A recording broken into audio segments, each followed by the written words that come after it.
welcome back. Sorry for the interruption. We continue with section 166, which speaks about the power of jury or assessors to pose questions.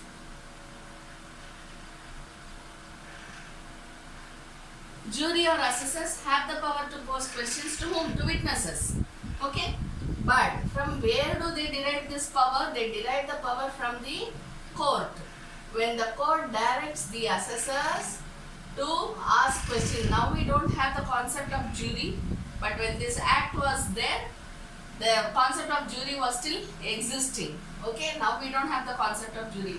So we have something called the commissions, which is given under CPC, CRPC and all that.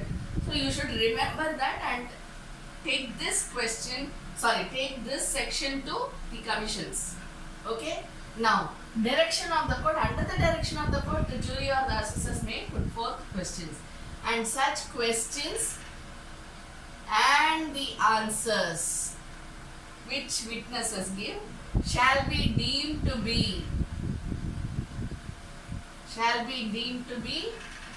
valid evidence. So just because nobody can object to it, saying that these are all the replies which I have given to the commission, which I have given to the assessor, which I have given to the jury, how can you take it as valid evidence? No, because the law says that all these questions and the answers which have been given by the witnesses shall be deemed to be valid evidence. Okay? Then next, we go to the last chapter and the last section of Indian Evidence Act, that is chapter 11. Chapter 11 speaks about improper admission and rejection of evidence.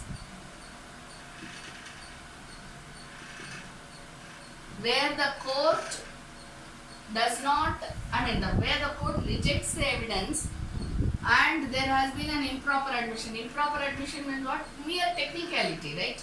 So where the admission, it is not an invalid admission. It is not an illegal admission. It is just an improper. Therefore, with the word itself, you can find out what it means, right? So it is mere technicality. And the rejection of evidence. When does the court reject the evidence? Only if it is not relevant. Am I right? If it is not relevant, if it is not necessary for deciding the facts of the case, then the court will say, I don't need this, you can take back the document. Right? So this chapter deals with these two. Now what does section 167 say?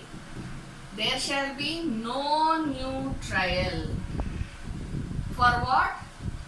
For improper admission and rejection of evidence. So where there has been an improper admission and where there has been a rejection of evidence, new trial cannot be instituted.